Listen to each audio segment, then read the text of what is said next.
Hey, it's good to see you again. Thanks for tuning in. We want to talk about the topic of anger today. And it's just not something that we can dismiss and say, hey, everybody deals with anger. In the book of Matthew chapter 5 and verse 21, it says, you have heard that the ancients were told, you shall not commit adultery, you shall not commit murder, and whoever commits murder shall be liable to the court. But I say to you that everyone who is angry with his brother, and some translations there insert the phrase, or some manuscripts insert the phrase, without cause, shall be liable to the court. Jesus right there kind of wakes us up and helps us realize that, yeah, murder is wrong, but there's a type of anger that is just as dangerous, and a type of anger that will get us in trouble with God, even if it doesn't really lead anywhere at the moment. Now, at the same time that we're warned about anger, and that we're warned about not to dismiss us and just kind of say, hey, everybody gets angry, and just make it into something that's not a big deal. At the same time, we are told that obviously anger is an emotion that God created. Anger is an emotion that God righteously displays. Anger is an emotion that God put into us, and we're expected to be angry at times. In the book of Ephesians chapter 4, verse 26, be angry. And so that is a command to be angry at times, yet do not sin. And so if you've heard anyone say that either, and there are two extremes out there, either it's never wrong to be angry or it's always wrong to be angry, well, neither one of those viewpoints is true. There are times that there is a certain type of anger that is wrong, and there is a certain type of anger that is actually commanded. Be angry, and yet don't sin. In the book of Mark chapter 3 and verse 5, we have a specific statement that Jesus was angry. There it says, and after looking around at them with anger, grieved at their hardness of heart. And so there are things that should upset us. In the book of John chapter 2, Jesus equally displayed a very strong emotion when he cleansed the temple. John chapter 2 and in verse 13. And the Passover of the Jews was at hand, and Jesus went to Jerusalem. He found in the temple those who were selling oxen and sheep, doves, and the money changers seated. Made a scourge of cords and drove them all out of the temple with the sheep and the oxen. And he poured out the coins of the money changers and overturned their tables. And those who were selling the doves, he said, take these things away. Stop making my Father's house a house of merchandise. And next verse says, the disciples remembered that there was a statement in the Old Testament said, zeal for thy house will consume me.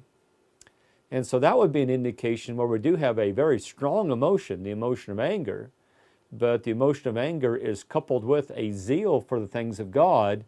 And when the things of God are being abused and taken lightly, that God expects us to get upset.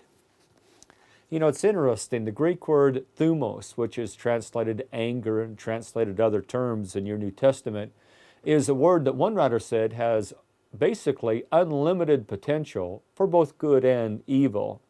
On the one hand, there is a type of anger that if you don't have this anger, then there's really no way that you can grow as a Christian or that you can become a virtuous individual. I think of Romans chapter 12, verse 9, abhor what is evil. There's really no way that you can draw close to God and develop a love for goodness if you are apathetic about things that are evil, if you really don't care about things that are evil. And so on the one hand, there's an anger that is indispensable towards drawing near to God and developing a love of goodness. On the other hand, there are many passages in the Bible that describe an anger that destroys fellowship and destroys community and destroys relationships and is going to drag us right down to eternal destruction. And so the writer's right. Anger has an unlimited potential for either good or evil.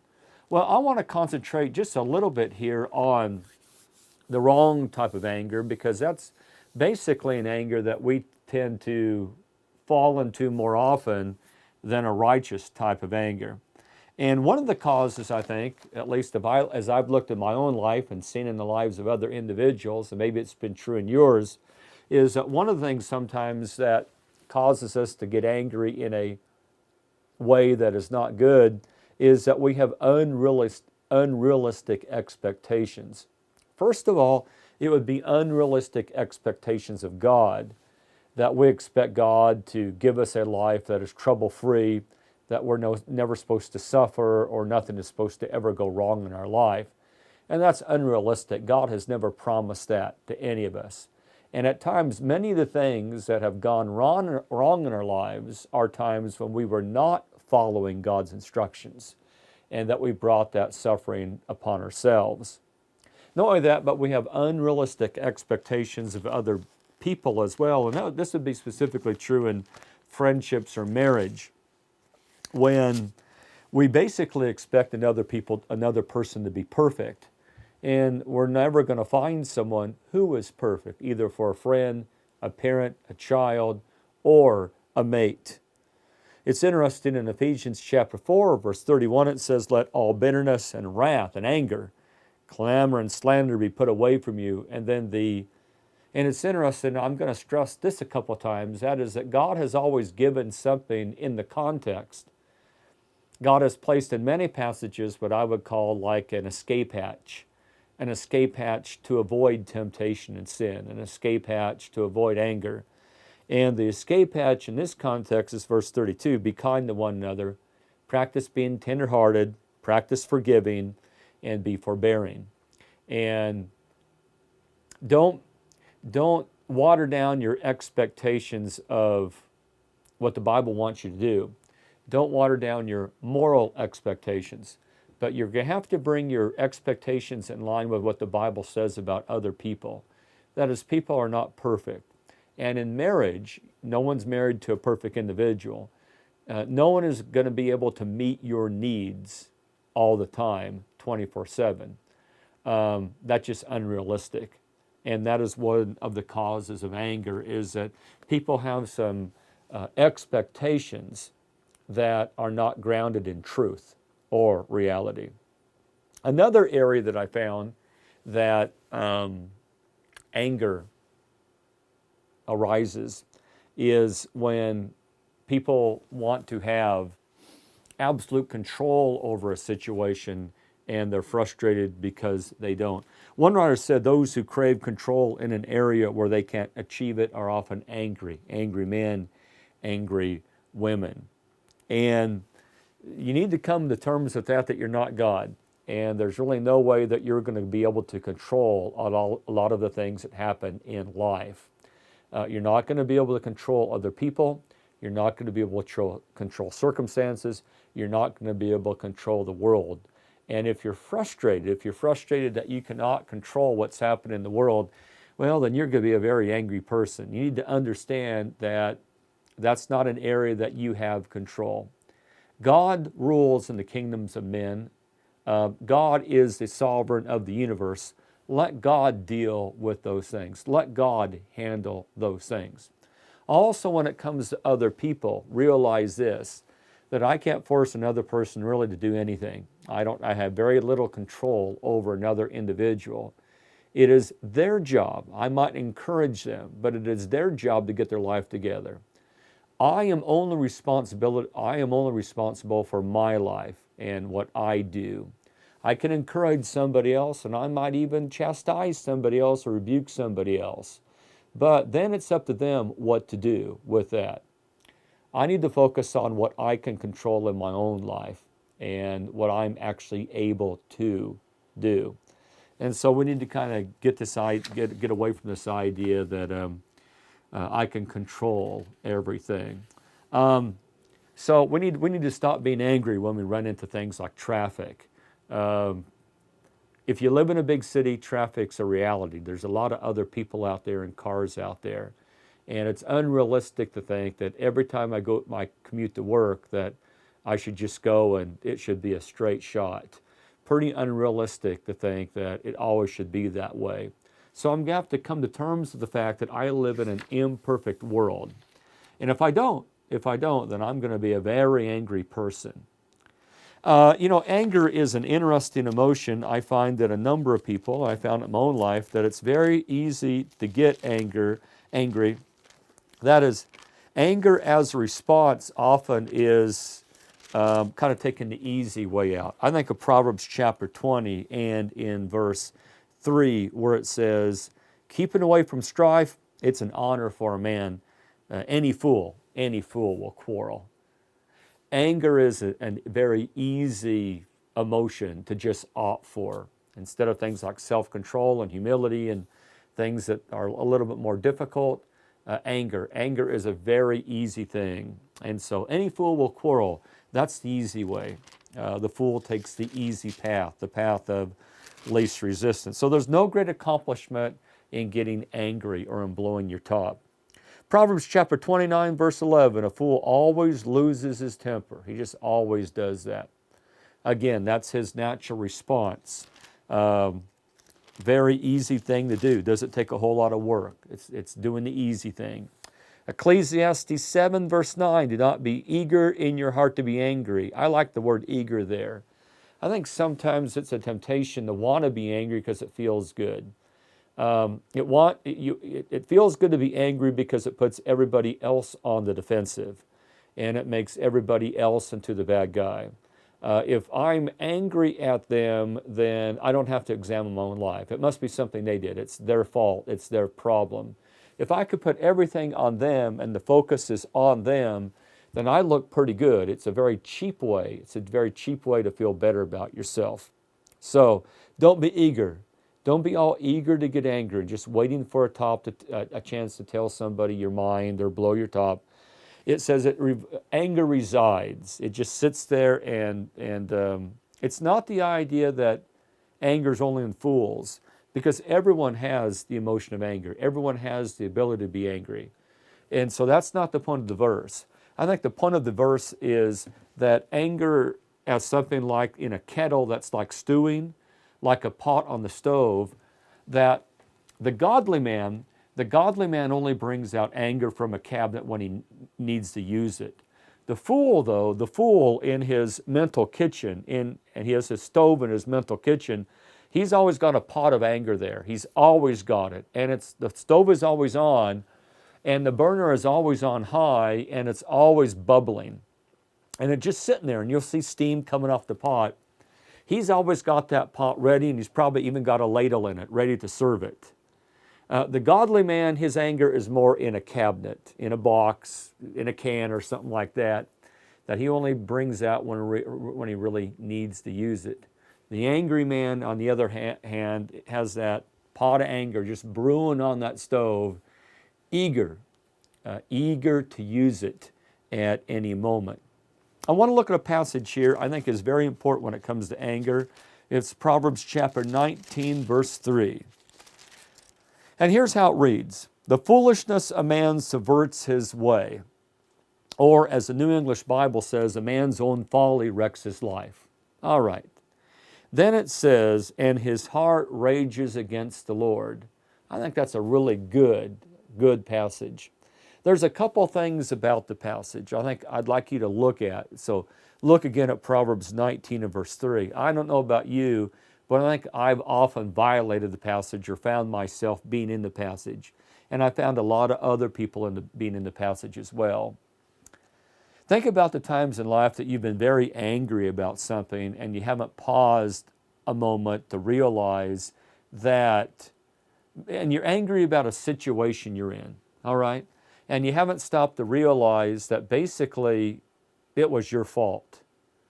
That is, your own foolishness got you to this situation.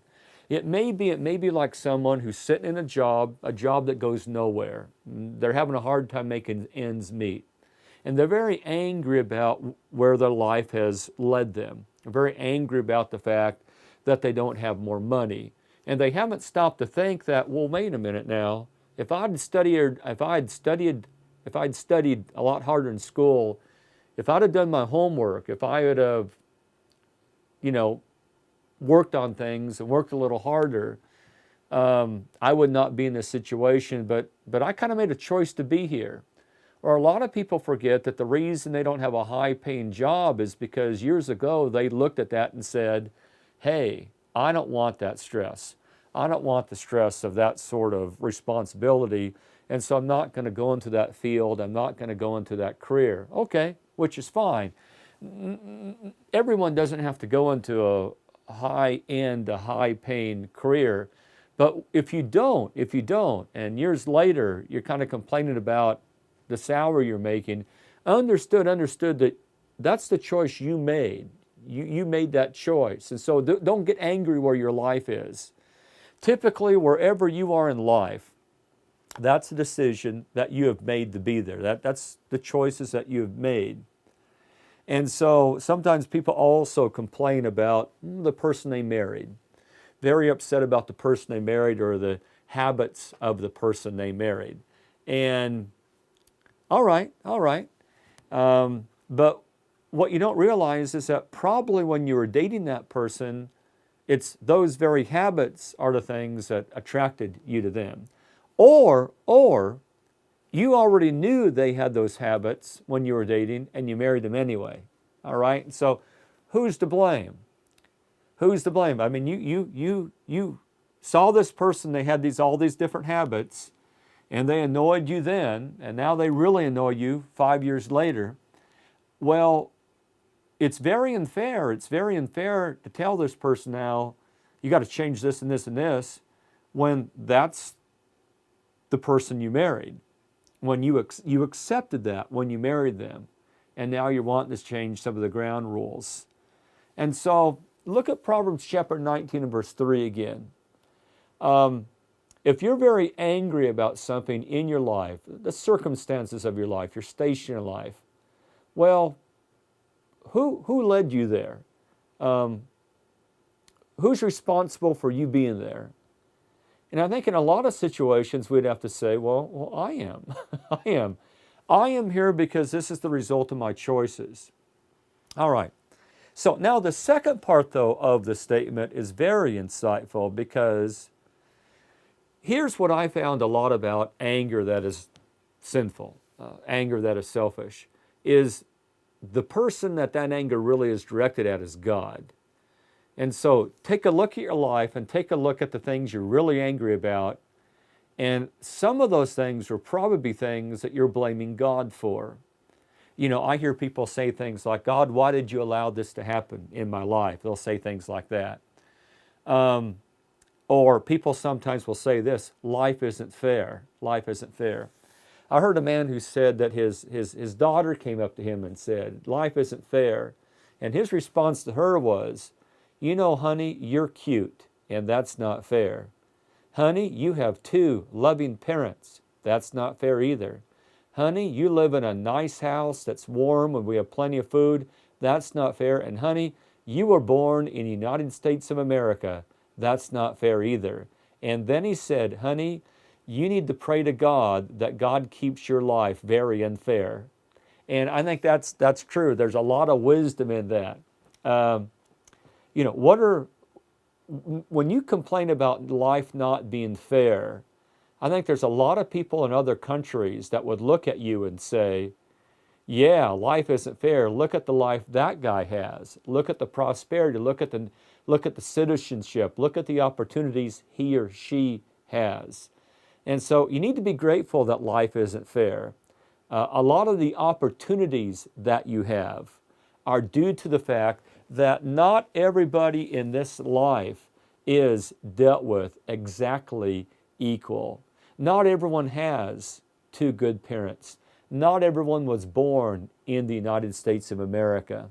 Not everyone was born in this generation where we don't worry about things like smallpox and polio and a lot of women dying in childbirth. You know what I mean? If you're a young person watching this, I was listening to a comic just the other night, and I think he made a couple of good points. If you're a young person, you're complaining about life isn't fair, and yet you've got a laptop. Life isn't fair, yet you've got a cell phone, all right? And you call somebody on the cell phone. Yeah, it takes a little bit of time to reach the person, a couple of seconds, doesn't it? Yeah, because it goes to space. Because that signal goes to space, all right? You're on your laptop and you're complaining about maybe some of the downloading speeds. Yeah, and it's all zipping through some cable somewhere. Have you been one of those people who's complained about being at the airport and took you 20 minutes to board, huh? And you sat on the tarmac for a little while? Did you complain about that? Complain about some of the airline food? And completely forgot that you were in a chair in the sky, that you were flying? You forgot about just the amazing fact of flight? I mean, someone said anytime that you're up in an airplane, everybody in the airplane should be going, ah, I can't believe this, right? I mean, you're sitting in a chair at 35,000 feet. Isn't that amazing? Not only that, but that you get to go across the country in like 5 hours. And that used to, how long did it used to take to cross the country? A year? 6 months? And some of the people that went with you would die. And then some people would die in childbirth, and people would have babies and all sorts of stuff. Wow. And so next time you have to get up early for a flight, just be grateful that I got to get up early for a flight, but it used to be that people who made the same trip 100 years ago had to get up early 100 days in a row or for a whole year in a row just to make it across the country. He bears a grudge against the Lord. He rages at the Lord. I look at your life right now, and what I really want you to look at is this, is have you been raging against the Lord in your life? Have you been raising your fist at heaven and shaking your fist at Him? And have you been blaming God for the difficult things in your life? Did your marriage fall apart? Did you blame God for that? Did you have lousy parents growing up? Did you blame God for that? Were you abused as a child? Have you been blaming God for that? Are you in a job that's going nowhere? Lower paying, minimum wage, living month to month. You got a little place you're living in. Do you blame God for that? Do you not have enough money that you'd want to have? And you're not able to travel and go out to eat as much as you want, things like that. Not have a car like the neighbors. Are you blaming God for that? And I really want you to look at that. A lot of anger at the end of the day is not towards the neighbor, and it's not towards the person at work, and it's really not towards your boss. A lot of the anger in people's lives, really where it's directed is God. They're very angry about God, or they're angry that God hasn't supposedly done more for them. And isn't that a silly thing to say that God hasn't done more for you? God gave you life, and God sent His Son Jesus to die for our sins. And God gives the rain and the sunshine and all sorts of wonderful blessings. And God is willing to give you every spiritual blessing in the heavenly places in Christ, Ephesians 1:3, if you would just submit to Him. Isn't it kind of silly to say that God hasn't done more for me? Well, let's walk a little farther here. Let's take a look at a couple other things. As I said, some people are angry because they're just disappointed at their station in life. But there's another cause of anger that is basically intertwined through all of what I said, and that is it's simply a focus on self. It's just old-fashioned selfishness. One writer said this. They said, other people don't create your spirit. And what he meant by that is sometimes we'll say, that person made me so angry. Really, they made you angry. That person really didn't make you angry. That person didn't create your spirit.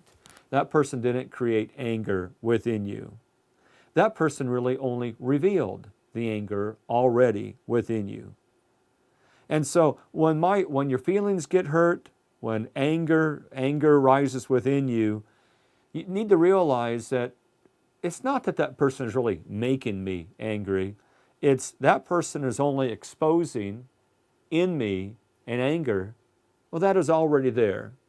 And I've got a choice what to do with that anger. Now, the reason I bring that up, now, I'm not saying that people who do terrible things don't have any responsibility. They do. And certain things that people do, yes, we should be angry. We should be angry about things that people do. The evil things that people do, we should be upset about that. And we should let them know in no uncertain terms that what they're doing is not right.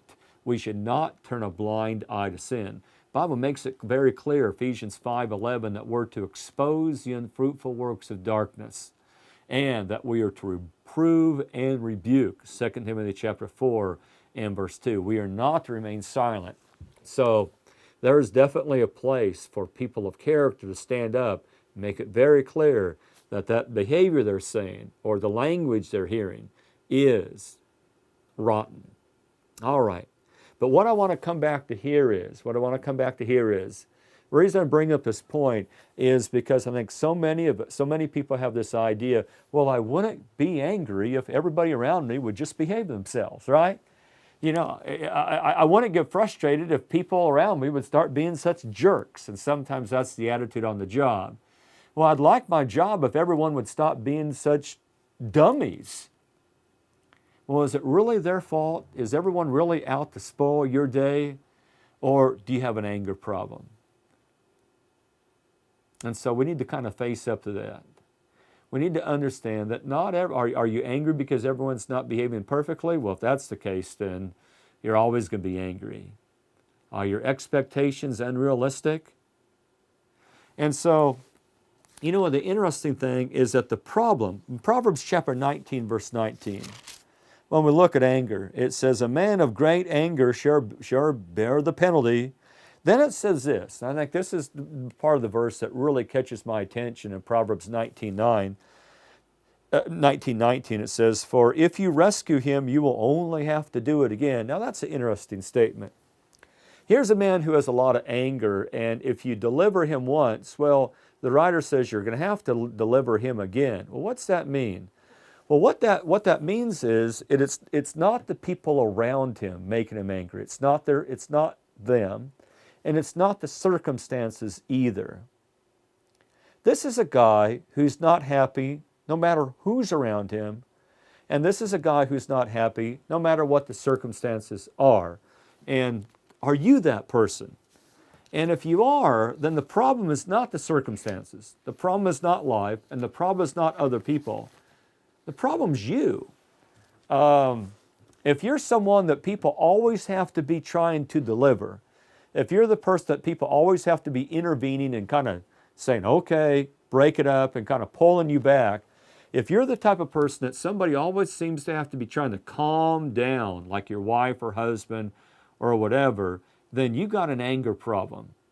And until you fix that, you're going to keep up that cycle. You're going to keep up that cycle of getting yourself into trouble in the situations where people need to deliver you.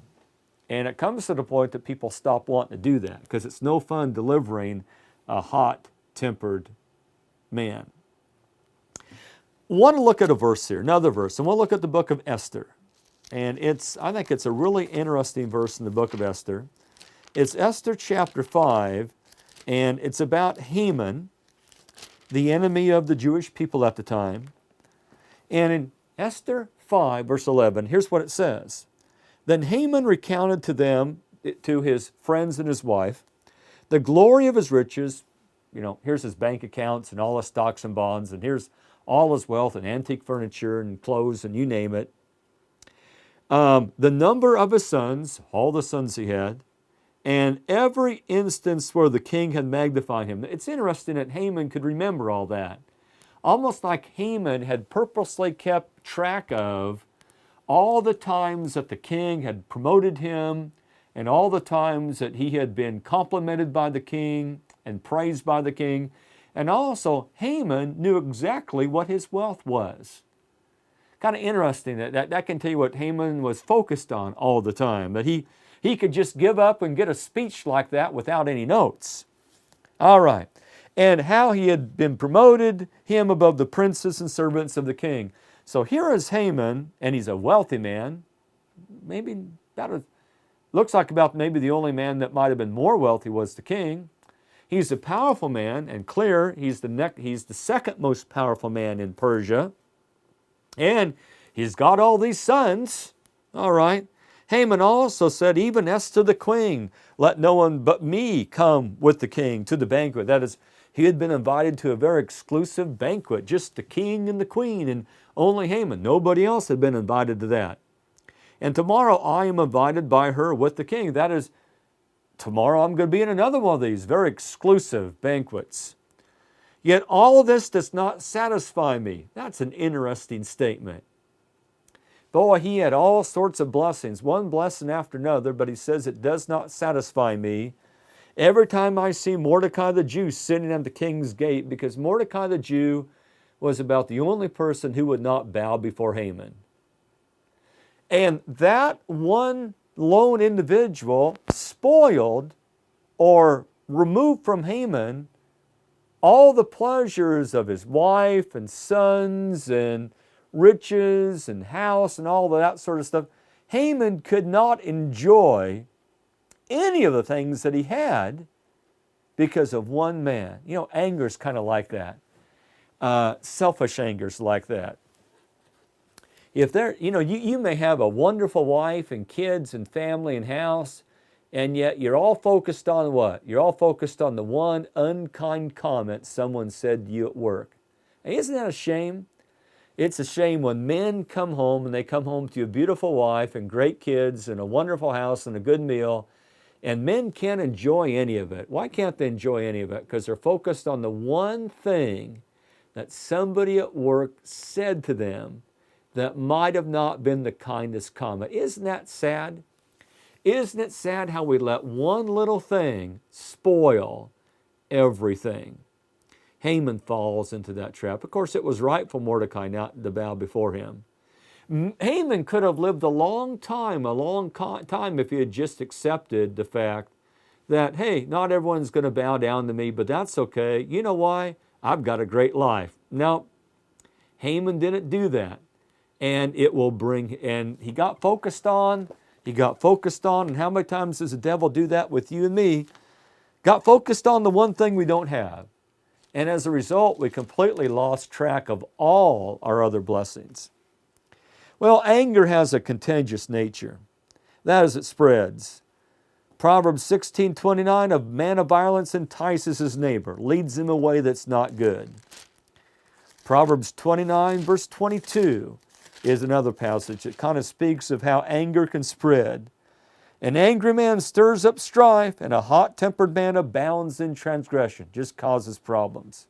Well, as we bring this topic of anger now to a close, not going to do you any good without telling you at least what you can do about it, right? Talk quite a bit about anger, but you might say, well, I know I'm angry. I don't need any of that. I already know I'm angry. I need help.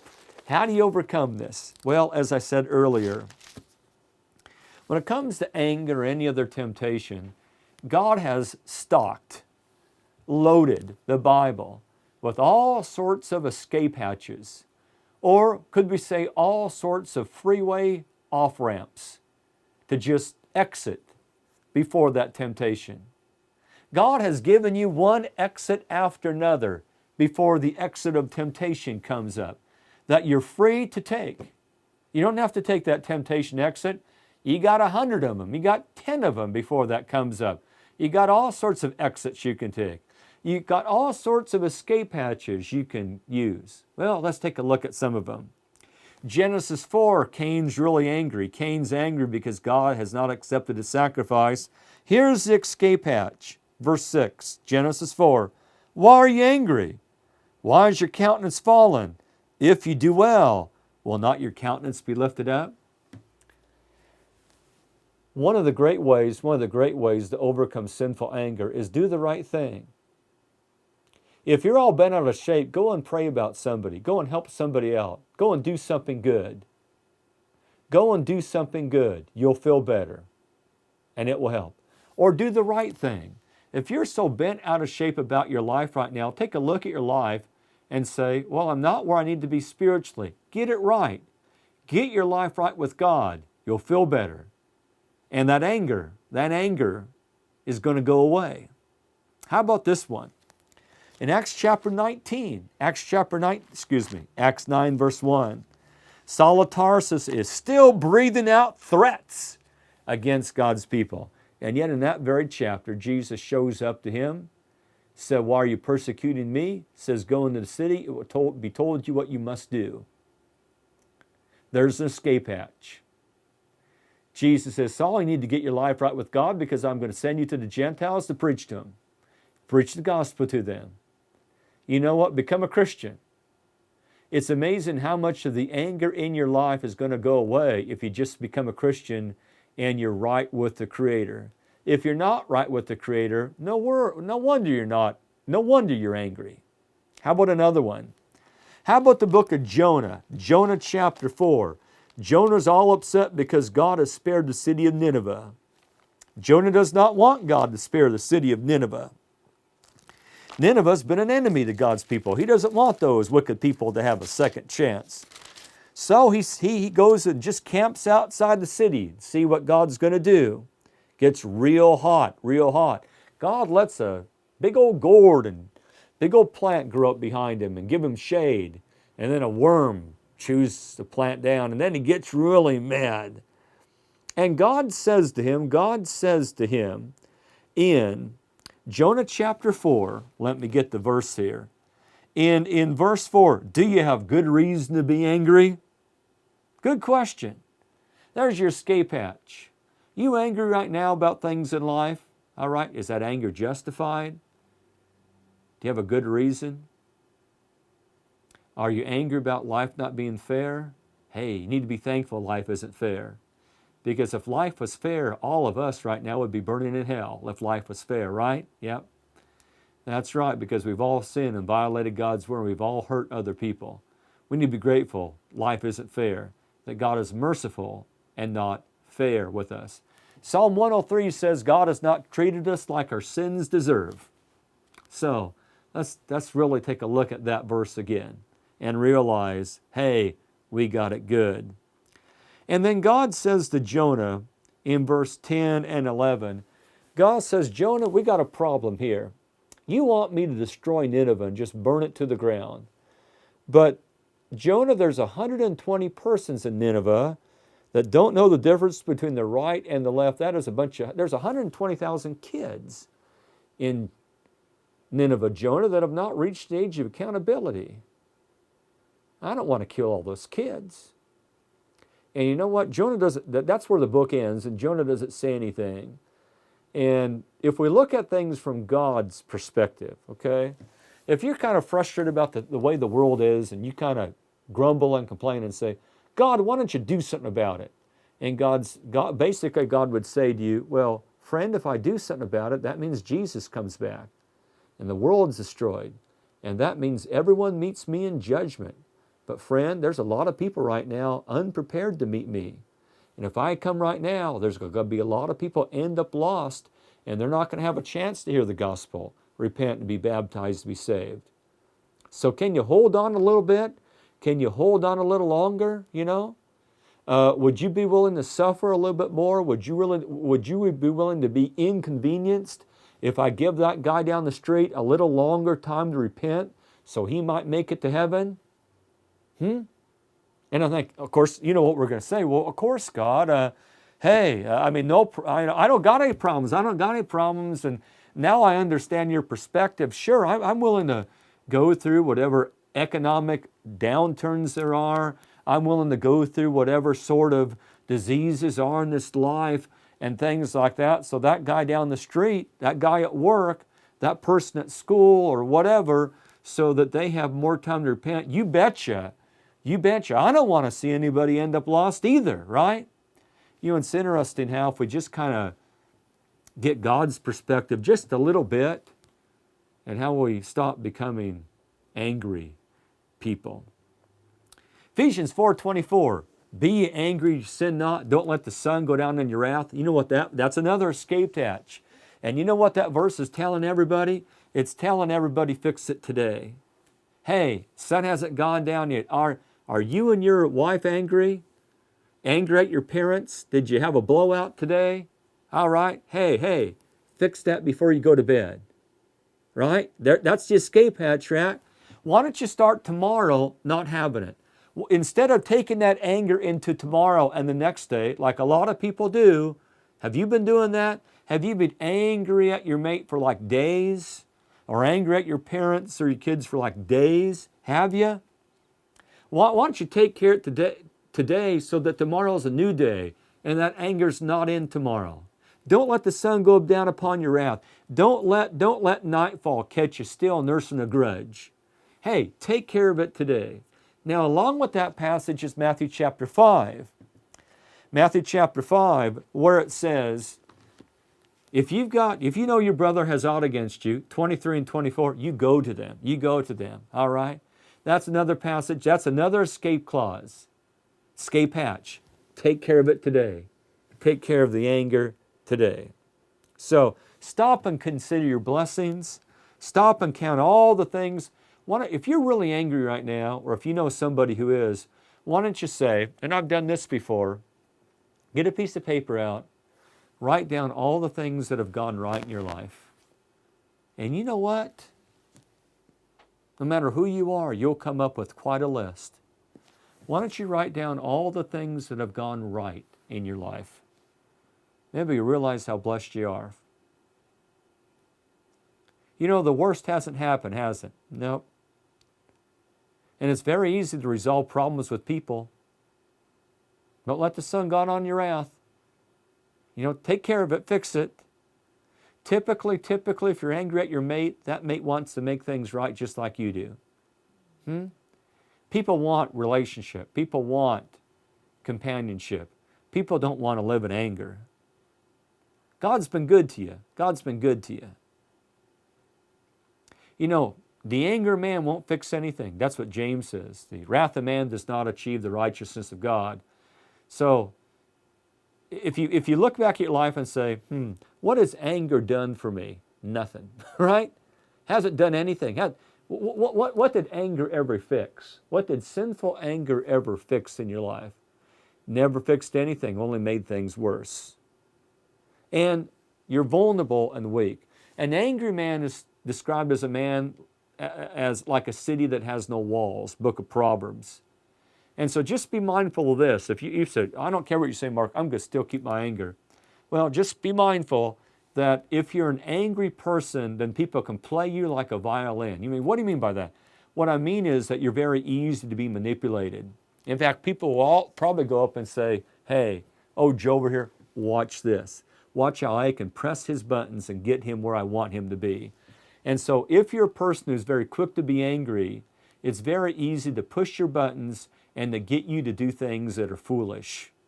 So you're easy to be manipulated. You're very easy to be manipulated if you're an angry person. Well, so one writer said this as we close. So we got anger. We got an anger that we're not supposed to have. We're not supposed to let anger move us to sin.